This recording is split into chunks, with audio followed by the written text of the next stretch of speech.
Halo teman-teman mahasiswa, selamat datang. Senang banget rasanya bisa nemenin kalian hari ini. Sebagai sesama pembelajar, saya tahu persislah rasanya ngadepin tumpukan tugas, jadwal kuliah yang padat, dan segala macam kesibukan kampus.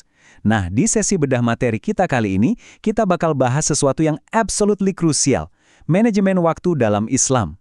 Materi ini bukan sekedar ngasih tips produktivitas biasa loh, kita bakal diajak melihat waktu dari kacamata yang jauh lebih bermakna.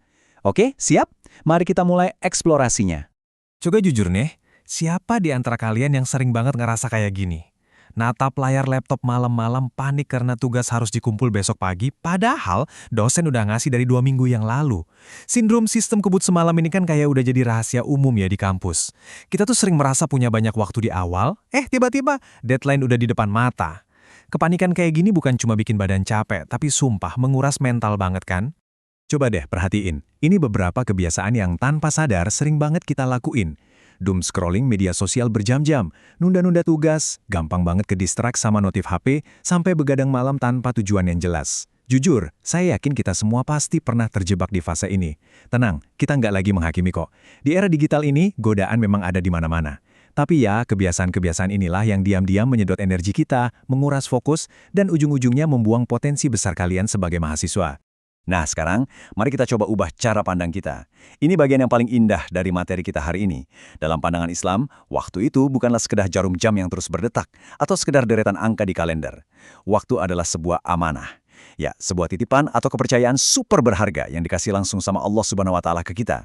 Kalau kita udah melihat waktu sebagai amanah, kita bakal sadar setiap detik yang kita lewati itu sebenarnya bukan milik kita sepenuhnya untuk disia-siakan begitu saja. Berangkat dari kata amanah tadi, intisari dari manajemen waktu dalam Islam adalah gimana kita mengatur dan memanfaatkan waktu secara efektif. Tapi, garis bawahnya sesuai dengan ajaran Islam. Kenapa harus sesuai? Ya karena ini amanah. Nanti di akhirat kelak, kita bakal dimintai pertanggungjawaban penuh, waktumu habis dipakai buat apa aja. Ingat ya, memahami ini bukan buat bikin kita takut, tapi justru jadi booster motivasi supaya kita lebih bijak merencanakan hari-hari kita. Pesan spiritual soal betapa mendesaknya waktu ini ditekankan dengan sangat kuat di dalam Al-Quran, tepatnya di surah Al-Asr. Allah bahkan sampai bersumpah demi masa, demi waktu. Di situ disebutin kalau pada dasarnya, manusia itu benar-benar berada dalam keadaan rugi. Bayangin, rugi mutlak loh. Kecuali siapa? Kecuali mereka yang pakai waktunya buat keimanan, amal soleh, dan saling menasehati. Jadi, ngebiarin waktu berlalu gitu aja tanpa karya, tanpa ibadah, itu adalah bentuk kerugian paling nyata buat seorang mahasiswa. Dan ini nyambung banget sama hikmah luar biasa dari Rasulullah Shallallahu Alaihi Wasallam. Beliau pernah ngingetin soal 2 nikmat yang paling sering menjebak dan bikin manusia lalai, kesehatan dan waktu luang. Pas jadi mahasiswa, biasa kita punya dua-duanya nih. Fisik kita masih prima, sehat, dan kalau dihitung-hitung jam kosong di luar kuliah juga lumayan banyak. Sayangnya, gara-gara ngerasa punya banyak, kita jadi sering meremehkannya. Betul? Kita baru sadar nilainya kalau udah sakit, atau pas masa muda udah lewat. Biar kita makin sadar, yuk kita bedah 4 karakteristik waktu yang benar-benar absolut. Pertama, waktu itu nggak bisa diulang. Apa yang terjadi sedetik lalu udah fix jadi sejarah.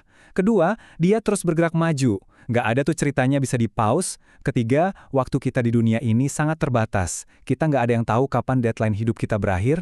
Dan yang keempat, ini yang paling krusial. Nilai dari waktu itu sendiri ditentukan dari cara kita memanfaatkannya. 1 jam melamun sama 1 jam ngerjain jurnal, nilainya beda jauh kan? Nah, ngomongin soal pemanfaatan waktu, ada satu momen yang sangat ditekankan, yaitu menangkap keberkahan di waktu pagi. Coba deh bangun lebih awal, sholat subuh, terus pakai suasana yang masih tenang dan segar itu buat belajar atau nyicil tugas. Percaya deh, ada kejernihan mental dan keberkahan spiritual di jam-jam ini. Kerjaan tuh seringkali berasa lebih gampang dan hasilnya jauh lebih optimal ketimbang kita paksain mikir larut malam pas otak udah ngebul kecapean. Sekarang coba lihat komparasi nyata di depan kita ini. Di sebelah kiri, ada kehidupan mahasiswa dengan manajemen waktu yang oke. Hidupnya teratur, disiplin, minim stres, dan pastinya prestasinya ngikut naik. Nah, di sebelah kanan, ini kehidupan yang kacau. Tugas numpuk, bawaannya panik terus, kurang tidur, dan nilai perlahan anjlok. Coba renungin sejenak deh. Kalau kalian bisa milih, realitas mana yang pengen kalian jalanin tiap hari?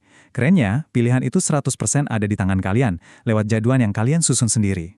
Pastinya, untuk bisa hidup tenang kayak di sisi kiri tadi, kuncinya ada di pinter-pinternya kita milih aktivitas. Islam itu sangat menganjurkan kita ngisi waktu sama hal-hal positif. Entah itu serius belajar, aktif di organisasi kampus buat nambah networking, baca buku, sampai menjaga ibadah. Kalian tahu nggak, membangun produktivitas yang niatnya baik kayak gini, itu juga dihitung ibadah loh. Sebaliknya, kita harus berani ngekat aktivitas sia-sia kayak kelamaan main sosmed atau begadang main game tanpa ujung. Oke, terus gimana dong cara mulainya, Kak? Nah, ini dia solusinya. Ada 3 langkah taktis dari materi ini yang bisa langsung kalian praktekin hari ini juga. Pertama, bikin jadwal harian. Mapping tuh waktu buat kuliah, ibadah, istirahat, dan main. Kedua, tentukan prioritas. Dan ketiga, kita harus punya strategi jitu buat ngadapin gangguan digital. Yuk kita bedah lebih dalam 2 poin terakhir ini. Karena jujur, disinilah letak kuncinya. Kita fokus ke langkah kedua, menentukan prioritas. Sebagai mahasiswa, ada ratusan hal yang minta perhatian kita tiap hari. Kuncinya itu cuma satu, kemampuan membedakan mana yang beneran penting dan mendesak, sama hal yang cuma kelihatannya doang penting. Contohnya nih, tugas akhir yang harus dikumpul lusa, itu penting dan mendesak, tapi balesin obrolan receh di grup chat, itu mungkin berasa mendesak karena HP ketar terus, tapi aslinya nggak penting. Prioritasin kewajiban akademik sama ibadah kalian duluan, baru urus yang lain. Dan ini dia musuh terbesar umat manusia zaman now, distraksi digital. Ngebatasin sosmed pas lagi belajar itu hukumnya wajib teman-teman. Handphone itu benar-benar kayak pisau bermata dua. Pas kalian lagi nyoba fokus baca materi, satu notif TikTok atau Instagram aja bisa ngebajak fokus kalian sampai berjam-jam. Ini nih pencuri amanah paling sadis di era modern. Saran saya, pas waktunya belajar, silent aja HP-nya. Atau mendingan lagi, taruh di ruangan lain sekalian biar nggak gampang diraih tangan. Cuma tahu teorinya aja nggak bakal ngerubah apa-apa kalau nggak ada aksi nyata. Makanya, lewat materi kedisiplinan ini, saya mau nantang kalian. Yuk cobain program latihan disiplin 30 hari. Mulai besok pagi, coba konsisten bikin to-do list harian. Bangun lebih pagi, jika tugas yang paling susah duluan. Dan batasi screen time HP kalian selama 30 hari full. Kenapa harus 30 hari? Karena butuh waktu buat ngebentuk sirkuit kebiasaan baru di otak kita. Saya yakin banget, lewat 1 bulan ini aja, hidup kalian sebagai mahasiswa bakal berubah drastis jadi lebih tertata. Sebagai penutup, mari kita tarik lagi semuanya ke fondasi awal kita tadi. Ngatur jadwal harian, nahan diri dari scrolling sosmed, dan gak nunda tugas. Itu semua bukan cuma demi dapat IPK yang tinggi atau lulus tepat waktu. Lebih dari itu, ini adalah bentuk nyata cara kita menjaga amanah dari Allah. Dengan menghargai waktu, kita tuh sebenarnya lagi buy one get two. Dapat sukses akademiknya di dunia, sekaligus nabung keberkahan dan pahala buat di akhirat nanti. Keren banget kan? Dan ini ada satu pertanyaan refleksi yang pengen saya titipin buat kalian renungin. Waktu kalian terus berjalan, saat ini juga, apakah kalian sedang menyanyiakannya atau sedang menginvestasikannya? Detik pas saya ngucapin kalimat barusan itu udah berlalu dan gak bakal pernah bisa balik lagi.